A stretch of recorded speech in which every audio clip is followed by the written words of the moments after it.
Yes, good morning, my dear students. Today we are going to discussing about thread concept. In previous session, we are discussing about wildcards in generics, means lower bound and upper bound recent wildcards, right? With help of examples. Okay. Anyway, I think all of you understood wildcard in generics, right? Okay. Today we are going to observe thread concepts. Uh, in this session, we are discussing up to life cycle of a thread. Okay, first of all, thread introduction. So in threads, we have these are the topics in your syllabus. So thread introduction. First, multi-threading in Java. So already you people know what is a thread. Thread is a lightweight process. The smallest individual unit is called a thread. So that is a thread. Multi-threading in the sense, multi-threading, what is multi-threading? Multi-threading is a process of executing multiple tasks, means multiple threads simultaneously, that is called multi-threading. So why we are using multi-threading than multi-processing? See, in multitasking system, we have mainly two things. One is multi-threading and another one is multi-processing system. So why multi-threading is more popular than multi-processing? So means because threads use a shared memory area, so they don't allocate separate memory area. So it saves memory, and context between threads takes less time than process. Because of these reason, multi-threading is more popular than multi-processing. So where we are using multi-threading concepts, in what type of application we are using multi-threading concept? So gaming, games, animation, etc. All those application we are using multi-threading concept. Okay, that is multi-threading. Multitasking. So multitasking, in the sense, multitasking is a process of executing multiple tasks simultaneously. So multitasking to utilize the CPU. Multitasking can achieve two ways. One is process based multitasking, and the second one is thread based multitasking. So process based multitasking is called multiprocessing. Thread based multitasking is called as multi-threading. Next, process based multitasking or a multiprocessing system. Each process has an address in memory. In other words, each process allocates a separate memory area. So a process is heavyweight process. Next, cost of communication between the process is high. So switching from one process to another requires some time for saving and loading registers, memory maps, uploading lists, etc. So these are the points in multi-processing system. Thread-based multitask means multi-threading system. So what are the difference between multi-processing and multi-threading? These are the differences between multi-processing and multi-threading system. Means thread shares, what is thread is a lightweight, so thread share the same address space, means it save the memory space. Like a cost communication between thread is low, means switching from one thread to another thread takes less time. Sorry. Okay. These are the differences between multi-processing and multi-threading system, right? So next concept is life cycle of a thread. Life cycle of a thread, in the sense, see, in according to Sun, in general, a thread life cycle consisting of 5 states. So in at the beginning of the means whenever the Sun microsystem introduced a thread life cycle consisting only 4 states, so those are new, runnable, non-runnable, and terminated states. For better understanding, there is no running state previously. For better understanding for better understanding of threads, we are explaining it in the 5 states. Means life cycle of a thread in Java is controlled by JVM, Java Virtual Machine. Uh, the thread life cycle consisting of the following states. One is new state, second one is runnable state, third one is running state, fourth one is non-runnable state or blocked state, fifth one is terminated state. So this is the pictorial representation of a life cycle of a thread. This is the pictorial representation of life cycle of a thread. See, all of you observe, this is the new state, this is newborn state, this is runnable state, this is running state, terminated state. Between runnable and running, we have non-runnable or blocked state. Okay, right? Yes. A new state. First one is a new state.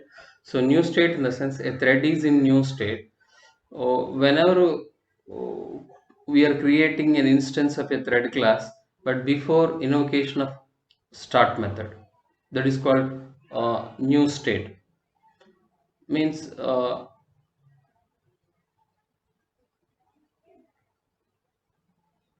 whenever we are creating a thread object,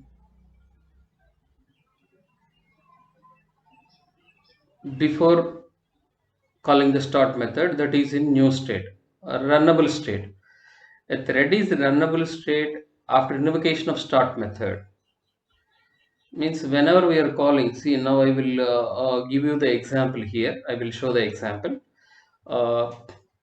See, uh, first try to understand the terminology. Means what is new state, what is runnable state, what is running state, what is non-runnable or blocked state, what is terminated state. So what is a new state? Whenever we are creating an object of a particular thread, that is means before calling the start method, the thread is in newborn state. The thread is in newborn state. Runnable in the sense after creating an object, whenever we call the thread with help of start method, means uh, whenever we are invoking the start method of a particular thread, then the thread is moved from newborn state to runnable state. Newborn state to runnable state. Yes. Next, third one is running state. Running in the sense all runnable threads are in ready queue based on the priority or depending upon the schedulings. The thread is allocating to CPU. Means the ready state thread is moving from runnable state to running state. Right? The thread is running state if thread scheduler has selected it. Means based on these different types of CPU scheduling algorithms, the thread is selected and allocating to CPU. That is called running state. So non-runnable state, non-runnable or blocked state due to some interrupt. Due to some interrupt, uh, some threads are in non-runnable state. Means the running thread is moving into non-runnable state or blocked state due to some interrupt. All those threads are in non-runnable state or blocked state.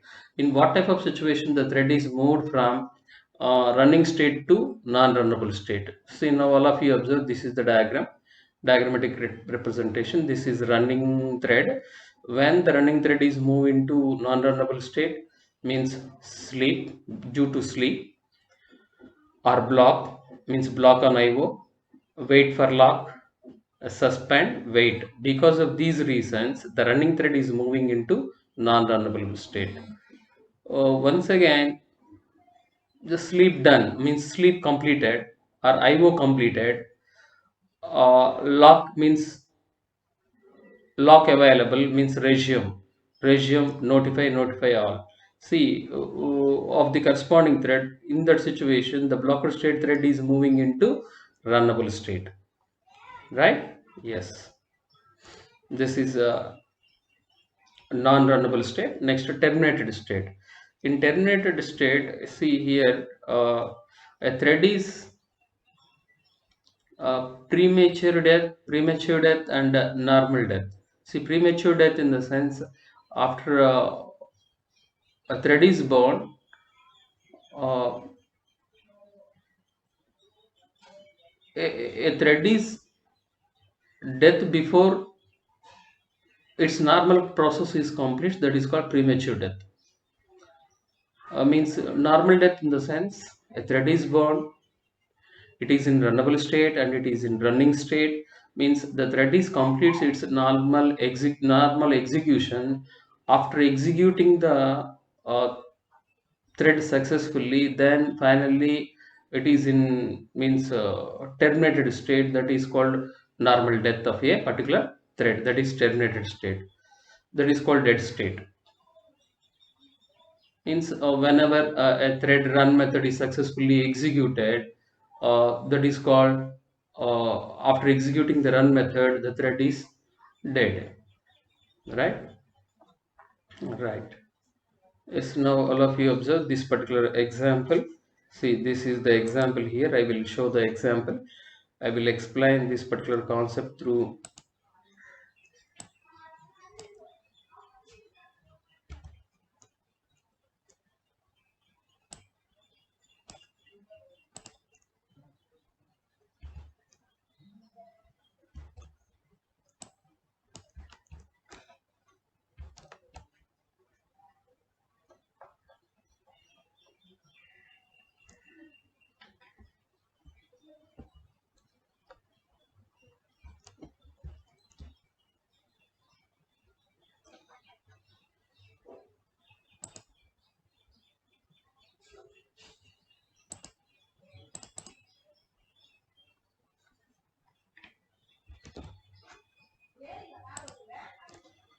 Now I will show you the example.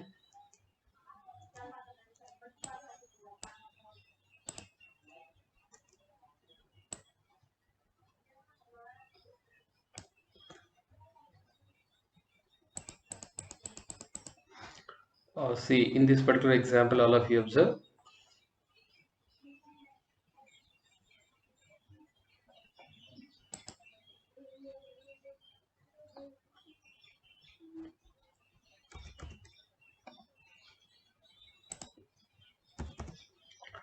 See, in this particular example, how many threads we have? We have 3 threads. This is the main class, main thread.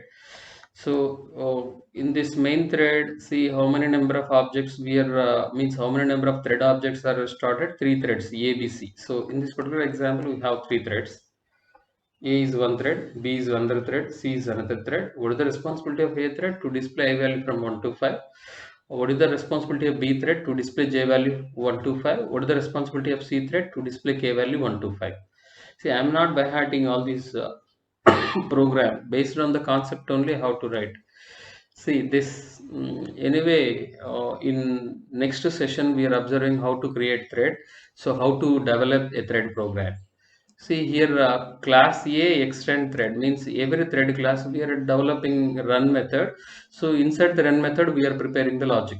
So what is the responsibility of this particular thread? To display I value 1 to 5. What is the responsibility of B thread? To display J value 1 to 5. What is the responsibility of C thread? To display K value 1 to 5. See, in this particular, whenever we are creating object A, at that time the thread A is in which state? Newborn state. So after creating object, whenever you call dot start, whenever you start this particular thread object, whenever you call this start method, the thread is moving from newborn state to runnable state. Runnable state, right? So the runnable state thread is moving into running state based on the different scheduling criteria, different scheduling algorithms. Like that, the thread is uh, moving from one state to another state. This is the thread life cycle example. I think all of you understood this particular example, right? Okay. Thank you. Thank you very much.